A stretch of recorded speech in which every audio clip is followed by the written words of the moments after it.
the line between the world out there and the world in here becomes very fuzzy, because what's happening in the world out there is a reflection of what's happening in the world in here. So as we learn what the new science, the new discoveries are telling us, the empowering discoveries that are being revealed in peer-reviewed scientific circles. So these are hardcore scientists, but it's not making it into the mainstream. So you're not seeing it in the classrooms or the textbooks. You're not seeing it in the documentaries on television. You're not seeing it on the glossy covers of an airport magazine. And I know, because I go through those airports almost every week and I'm looking for them. So that's why this program is important. It's about you and me, but it goes beyond simply what's happening in our bodies. As we embrace the ability to self-regulate what's happening in our bodies, that change is reflected in our families, in our communities, in our societies, ultimately between nations.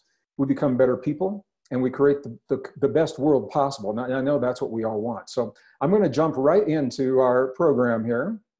All right, the title of this program, the title of our program is Human by Design, Beyond Darwin's Idea of Evolution. All right, you should be seeing that right now.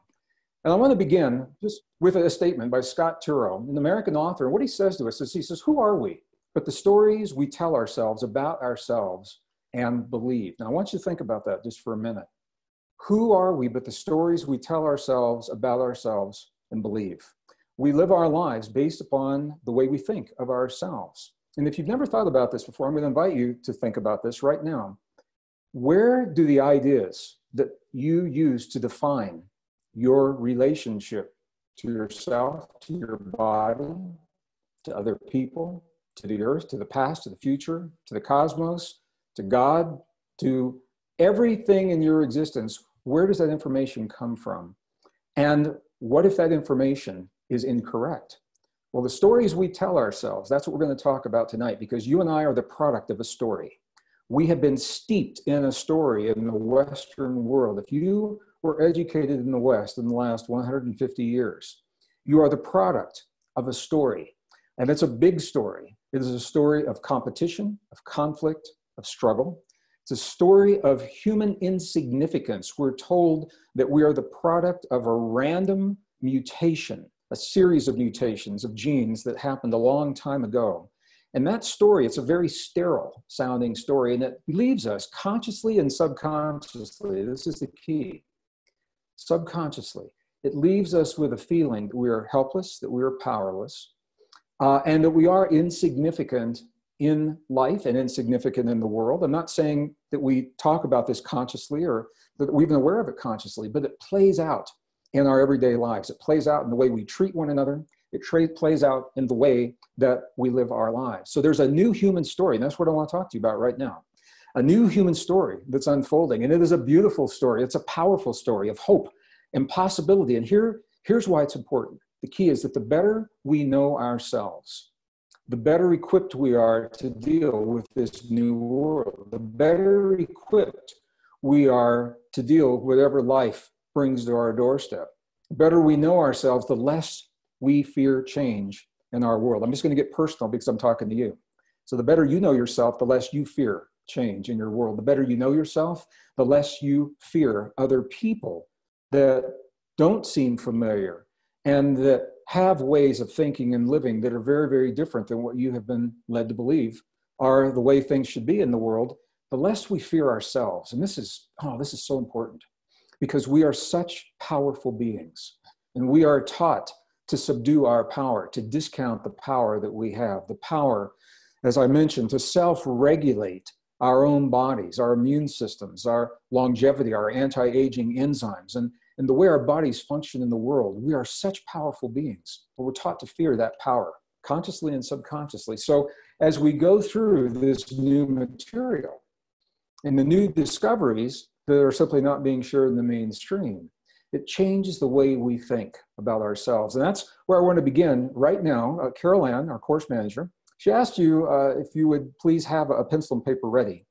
So I'm going to invite you to create a baseline of what you believe right now. I'm going to ask you to do it now, because if we do it at the end of the program tonight, you will have the benefit of all that material to shift your beliefs. So before we even begin, I'm going to ask you a couple of questions about what it is that you truly believe and truly feel about yourself. So you ready? real easy. I don't want you to take a lot of time. This isn't a big deal exercise. I don't want you to think about it. Boom, boom, boom. I want your first response. And it could be a single word or a brief phrase. It's just to land a baseline so you know where you are with these beliefs now before we begin. And the next time you see this will be at the end of this 6-week course. So we're going to take a look and see what, if any, and how these changes may have come about. So I'm going to ask you what you believe about yourself. Now, we're going to talk about this tonight. We haven't done it yet. So I'm going to say right now, conventional biology tells us that our lives are the result of what are called random events, DNA mutations, genetic mutations that happened a long time ago that have led to who we are today. That's the story that you and I were taught when we were in school. My first question is a very simple question. Do you believe that this is your story? And if you do, that's fine. There's nothing wrong with it. Many scientists in the world do believe this. A lot of them are questioning it, and they have good reason to. But what do you believe right now? What does your family tell you? What does your society tell you? What do your beliefs tell you? What does your gut feeling tell you? Do you believe that this is your story, that your life is a result of completely random processes that led to you being as you are today? And if your answer is yes, question number 2 is this. If you do believe this, and again, there's no right, wrong, or bad here, just everybody's different. I'm just checking in with you. If you do believe it, how do your beliefs make you feel when you think about yourself, when you think about your life, when you think about your body, when you think about your capabilities, your capacity, your potential? If you believe that you are from a completely random event that happened a long time ago, how does that make you feel? If your answer is no, if you say, no, I don't believe that that's true, I think something else happened, then I'm asking you to note right now how that something else makes you feel. How does the something else make you feel when it comes to your life, when it comes to your body? And I don't want to give you any examples because I don't want to plant seeds. This is the reason I am hesitating here, because I'd like to give you some examples, but I don't want to plant any seeds. So it's pretty straightforward. I'm just asking these questions, okay? So you should be writing those right now. It shouldn't take you very long to do it. You believe that the random mutation is your story, yes or no? Number 2, if it is, what kinds of feelings, single words, what kinds of feelings do you have about yourself and your body, your life, your capabilities, your potential? And if you say that's not your story, tell me what those beliefs are as well. Second question is your go-to response. Now, this is often a subconscious process. But when something happens in your life that you're not expecting, when you know something unusual in your body, sudden aches, pains, very rapid heartbeat, unexplained rash, or something like that. When that happens, I want you to say, I typically feel blank. So how does it make you feel when something unexpected happens in your body, number 1. And then the second part, I typically feel blank, and the first thing I usually do is blank. What do you do when you feel these unexpected things based upon the feelings that you have? So again, just your first response. You don't have to think about this a long time, and we're not going to play any soft music in the background and let you go off into meditation land to do this. These are just gut responses. Your first response is usually the most accurate. It's the truest, okay? So you should have something on those by now. We're going to come back to those at the end of this course. So thank you for beginning this way with me.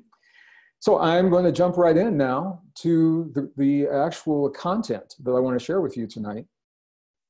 There's a question, a single question that has been asked by every human that has ever walked the face of this earth, consciously or subconsciously.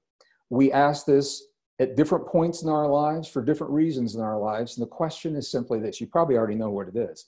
The question is simply, who am I as an individual? And there are many of us on this planet now. We share the planet with almost 8 billion people. So the question becomes, who are we? Who are we?